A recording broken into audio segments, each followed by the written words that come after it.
अस्सलाम वालेकुम। आज हम आपके लिए लाए हैं खरबूजे की एक और ऐसी रेसिपी जो बहुत टेस्टी तो है ही और आपको इस गर्मी के मौसम में बहुत ही ठंडा और रिफ़्रेशिंग फ़ील कराएगी। इस रेसिपी को बनाने के लिए मैंने लिया है 3 टेबलस्पून दूध। उसमें मैंने 2 टेबलस्पून मिल्क पाउडर डाल दिया और इसे मैं अच्छी तरीके से मिक्स कर लूँगी। और जब ये अच्छी तरीके से मिक्स हो जाए, इसमें कोई लम्स ना हो, तो आप इसे एक साइड में रख दीजिएगा। और अगर आपके पास मिल्क पाउडर नहीं है तो आप फ्रेश क्रीम का भी इस जगह इस्तेमाल कर सकते हैं।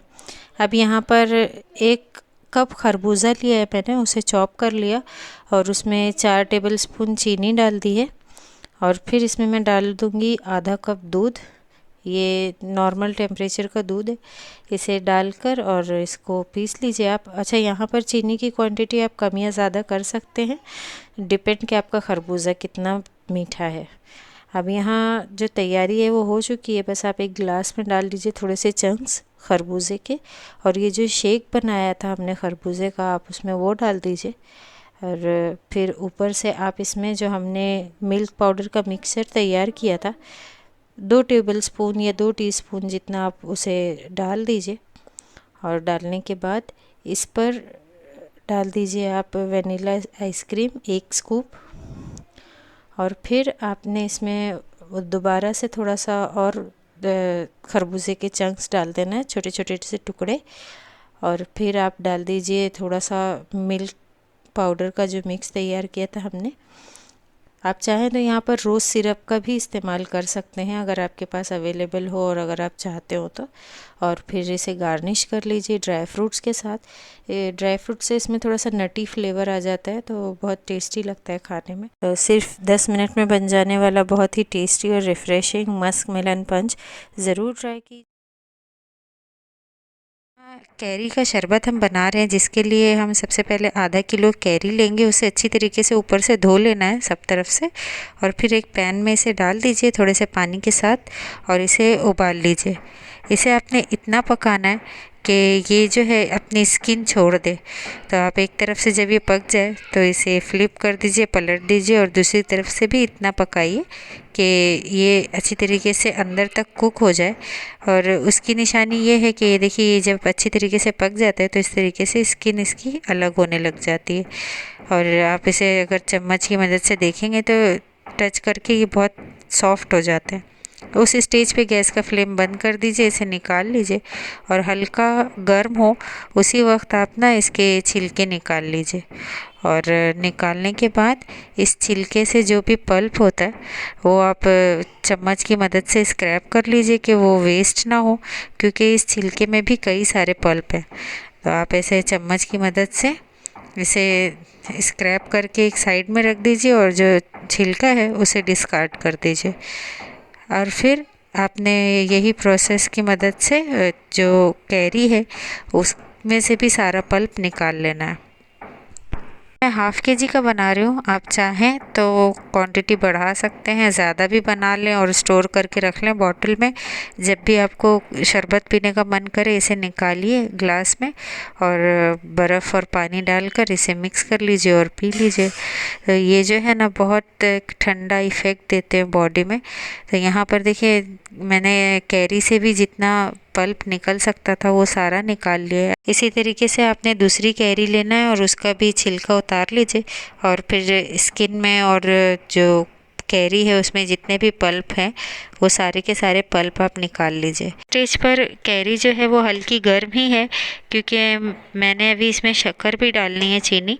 तो मैं इसे हल्के गर्म में ही पल्प निकाल लूँगी ताकि जब मैं इसमें चीनी डालूँ तो उसकी गर्माहट से चीनी पिघल जाए। अब क्योंकि मैं ये आधा किलो की क्वांटिटी में बना रही हूँ तो मैंने ऐसे ही चीनी इसमें डालकर और मिक्स की है। अगर आप बड़ी क्वांटिटी में बना रहे हो, ज़्यादा बना रहे हो, तो आप पल्प में कैरी में और शक्कर मिला लीजिए और फिर इसे पका लीजिए कि जो चाशनी बन जाए थोड़ी सी और चीनी पूरी तरीके से घुल जाए, तो इसकी जो शेल्फ़ लाइन है वो बढ़ जाएगी। यहाँ मैंने 250 ग्राम चीनी लिए, उसे ऐड कर दिया और इसे मिक्स किया है। देखिए, थोड़ी ही देर में पूरी तरीके से घुल जाती है। रीज़न ये है कि अभी कैरी जो है वो थोड़ी गर्म है। अब इसमें दो चीज़ें मैं और ऐड करूँगी। तो यहाँ मैंने डाला है भुना कुटा ज़ीरा 1 टेबलस्पून और काला नमक 1 टीस्पून। ये दो चीज़ें डालकर इसे मिक्स कर लीजिए और फिर आप एक बॉटल में इसे निकाल लीजिए, जिस भी बॉटल में आप चाहते हो। अब जिस भी बॉटल में आप चाहें इसे निकाल लीजिए और लिड लगाकर इसे रख दीजिए फ्रीज़ में, और जब भी आपका मन करे आप इसे निकाल कर यूज़ कर सकते हैं। बहुत ही रिफ़्रेशिंग ड्रिंक है, गर्मियों में बहुत फ़ायदा करता है कैरी का शरबत, तो आप इसे ज़रूर ट्राई कीजिएगा। इसे तैयार करने का तरीका ये है कि जब भी आप इसे पीना चाहें 3 टेबलस्पून आप ये सिरप निकाल लीजिए ग्लास में, उसमें डाल दीजिए आइस क्यूब्स और फिर पानी ऐड कर दीजिए। कोई चीनी आपने ऐड नहीं करनी क्योंकि आपने चीनी पहले ही ऐड की हुई है, और इसे अच्छी तरीके से मिक्स कर लीजिए और ये हमारी बहुत ही रिफ़्रेशिंग और टेस्टी सी ड्रिंक जो है बनकर तैयार हो गई है। इस रेसिपी को बनाने के लिए मैंने चाइना ग्रास ली हुई है, जो नॉर्मल चाइना ग्रास आती है उसका 1 पैक आपने लेना है और उसे आप बारीक बारीक कट कर लीजिए एक बोल में, और फिर आप इसे भिगो कर रख दीजिए सोख करके 10 से 15 मिनट के लिए। और आप किसी भी ब्रांड का ये चाइना ग्रास ले सकते हैं, बस ध्यान रखिएगा कि कोई फ्लेवर वाला मत लीजिएगा, प्लेन ही लीजिएगा। अब इसमें पानी डाल दीजिए 1 कप जितना और 10 मिनट के लिए इसे सोक कर लीजिए कि ये अच्छी तरीके से भीग जाए। और फिर उसके बाद हम चलते हैं अगले प्रोसेस के लिए। अगले प्रोसेस में हमने एक बर्तन में ले लेना है 2 कप पानी, और जब पानी में उबाल आना शुरू हो जाएगा तब आपने इसमें डालना है जो हमने सोक की हुई चाइना ग्रास रखी थी उसे, और फिर आप इसे हाई फ्लेम पर ही इतना पकाइए कि ये चाइना ग्रास पूरी तरीके से डिज़ोल्व हो जाए पानी में। बस कुछ ही वक्त लगते हैं और ये पूरी की पूरी घुल जाती है पानी में।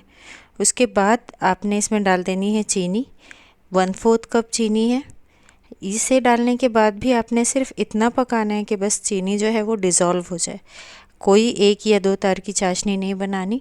और जैसे ही इसमें उबाल आ जाता है, चीनी हमारी घुल जाती है, तो यहाँ हम डाल देंगे नारियल का पानी 1 कप और डालकर इसे मिक्स कर लीजिए और इसे भी एक उबाल आने दीजिए। और जैसे ही एक उबाल आ जाए गैस का फ्लेम आप बंद कर दीजिए और इसे किसी छलनी की मदद से छान लीजिए। नीचे आप कोई इस तरीके की ट्रे रखिएगा ताकि ये जो हम जेली सेट कर रहे हैं उसे निकालने में आसानी हो। तो इस छलनी से छानने के बाद आप रूम टेम्परेचर पर इसे आने दीजिए और फिर आधे घंटे के लिए रेफ्रिजरेट कर लीजिए और हमारी जेली सेट हो जाएगी। तब तक के लिए सब्ज़ा 2 टीस्पून ले लीजिए एक प्याली में, उसमें पानी डाल दीजिए 1 कप और इसे भी भिगो कर रख दीजिए जब तक कि हमारा सब्ज़ा फूल नहीं जाता तब तक। अब उतनी देर में हमारी जेली भी सेट हो चुकी है, इसे आप निकाल कर छोटे छोटे क्यूब्स में कट कर लीजिएगा। बहुत ही टेस्टी और रिफ़्रेशिंग ड्रिंक बनती है ये। एक टेंडर कोकोनट की इस ड्रिंक को आप जब भी चाहें आप बना सकते हैं, चाहे वो गर्मी में बनाना हो या फिर आपने रमज़ान में इफ़्तार के वक्त बनाना हो इस ड्रिंक को, तो आप इसे ज़रूर ट्राई कीजिएगा। और जब भी आप इसे बनाएंगे ना तो इस रेसिपी को आप ज़रूर पसंद करेंगे। ये देखिए हमारी जेली कट हो गई है। अब एक मिक्सी के जार में आपने ले लेना है 1 कप जो मलाई होती है नारियल की, उसे डाल दीजिएगा, आधा कप चीनी डाल दीजिए और फिर आप 1/4 कप यहाँ पर कोकोनट वाटर डाल दीजिए, नारियल का पानी। ना हो तो आप नॉर्मल पानी भी डाल सकते हैं और उसे ग्राइंड करके एक पेस्ट जैसा बना लीजिए। अब यहाँ पर मैंने 1 लीटर दूध लिया है। ये दूध पहले ही उबला हुआ दूध था, कच्चा दूध नहीं लेना है आपने।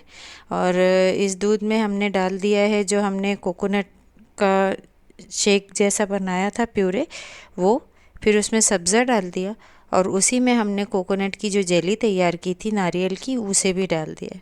और ये सारी चीज़ें डालकर आप अच्छी तरीके से मिक्स कर लीजिए और फिर इसमें थोड़े से आइस क्यूब्स डाल दीजिए। अब बहुत ही टेस्टी, बहुत ही रिफ़्रेशिंग ये ड्रिंक बनकर तैयार होती है। आप जब भी इसे बनाएंगे, बच्चे हों या बड़े, इसे शौक़ से पिएंगे। तो आप इस रेसिपी को ज़रूर ट्राई कीजिएगा। बहुत आसानी से बन जाती है, बहुत टेस्टी है, थोड़ी सी यूनिक भी है। नारियल का पानी तो हम गर्मियों में यूं ही पीते हैं, तो क्यों ना उसे कुछ अलग अंदाज में पिया जाए। तो इस रेसिपी को आप ज़रूर ट्राई कीजिएगा और जब भी आप इसे ट्राई करते हैं मुझे आपके वैल्यूएबल फीडबैक ज़रूर दीजिएगा।